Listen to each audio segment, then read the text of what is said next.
में हम बात करेंगे मक्का की फसल की पैदावार कैसे बढ़ाएं। मक्का तो हम हर वर्ष लगाते हैं, परंतु मक्का की फसल से 35 से 40 क्विंटल अधिकतम उत्पादन प्राप्त कर पाते हैं। लेकिन आज के इस वीडियो में मैं आपको ऐसे तरीके बताऊंगा जिससे आप अपनी मक्का की फसल से 60 क्विंटल प्रति एकड़ उत्पादन ले सकते हैं। तो इसके बारे में आपको पूरी जानकारी दूंगा कि आपको मक्का की फसल में कौन सी खाद कब लगानी चाहिए, कौन सी स्प्रे करनी चाहिए, मक्का की बुवाई करते समय कौन सी खाद डालनी चाहिए और 1 एकड़ में आपको कितने मक्का के पौधे लगाने चाहिए, अर्थात 1 एकड़ में हमें कितने बीज डालने चाहिए। तो पूरी बात करेंगे इस वीडियो के माध्यम से, तो आप वीडियो पर अंत तक बने रहिए। और जो किसान भाई चैनल पर पहली बार आए उनसे रिक्वेस्ट है कि चैनल को सब्सक्राइब कर लें और पास वाली घंटी को भी दबा दें, ताकि हमारे आने वाले नए वीडियो का नोटिफिकेशन आपको सबसे पहले प्राप्त हो। किसान भाइयों, हम प्रतिवर्ष मक्का की खेती करते हैं और मक्का की फसल से लगभग 30 से 35 क्विंटल का उत्पादन प्राप्त कर पाते हैं। तो सबसे पहले किसान भाई मैं आपको जानकारी देना चाहूंगा, जब आप मक्का की फसल की बुवाई करें, यदि आपके पास उपलब्ध हो या कहीं से मिल सके तो उसमें आप गोबर की खाद जरूर डालें, क्योंकि मक्का की फसल एक ऐसी फसल होती है जो आपको बता देती है कि आपकी जमीन में कितनी ताकत है। दूसरा किसान भाई, जब आप मक्का की फसल की बुवाई करें तो उस समय आपको 1 एकड़ में लगभग 40 से 41 हजार बीजों की जुबाई करनी चाहिए किसान भाइयों। यदि हम इन पौधों की बुवाई करने की बात करें तो आपको 8 इंच जो पौधे से पौधे की दूरी रखनी चाहिए और जो आपकी 18 इंच बेड से बेड की दूरी होनी चाहिए। यदि आप इस प्रकार से लगाते हैं तो आपके 1 एकड़ में लगभग 40 से 42 हजार पौधे आ जाएंगे। अब किसान भाइयों, हम इन 40 हजार पौधों की कैलकुलेशन कर लेते हैं। मान लीजिए आपने 1 एकड़ में 40 हजार पौधे लगाए, तो प्रति एक पौधे में भुट्टा आएगा। प्रति एक भुट्टे में लगभग 150 ग्राम वजन आवश्यक निकलेगा। जो उसका दाना है वो 150 ग्राम से कम नहीं निकलेगा। यदि हम अधिकतम दाने की बात करें तो 200 ग्राम तक दाना निकल आता है। तो हमने 150 ग्राम लगाया, हमने इसकी कैलकुलेशन करी, तो हमारा जो वजन हो गया वो 6000 किलो हो गया। तो 6000 किलो के हम कुंटल बना लेते हैं, तो ये 60 कुंटल प्रति एकड़ के हिसाब से बैठ जाता है।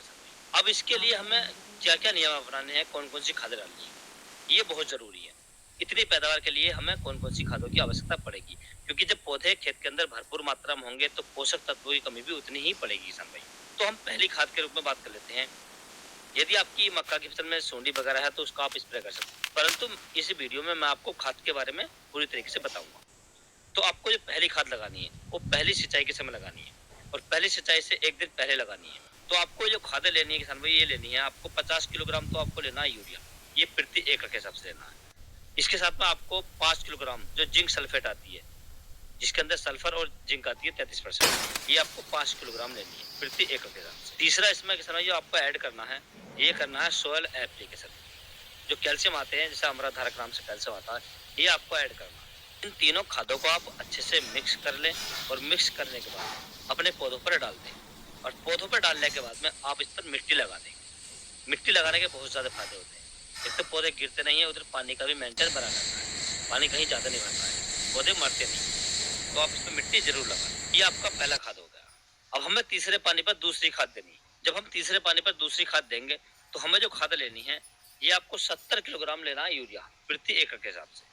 इसके साथ में आपको ऐड करना है 1 किलोग्राम ह्यूमिक एसिड, जो ब्लैक कलर का आता है पाउडर के रूप में।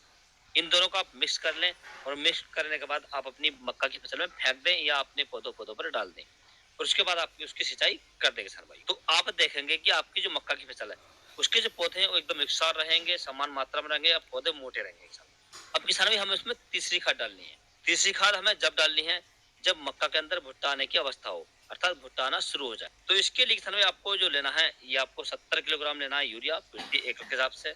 और इसके साथ में आपको ऐड करनी है 30 किलोग्राम पोटास, जो लाल वाली आती है, यूपीएल वगैरह की ले सकते हैं आप, जो अच्छी वाली पोटास आती है। ये आपको 30 किलोग्राम मिक्स करनी है इसके अंदर। और मिक्स करने के बाद में आप अपने पौधों पौधों पर डाल दें या आप नाली में डाल दें अच्छे तरीके से और उसकी सिंचाई कर दें।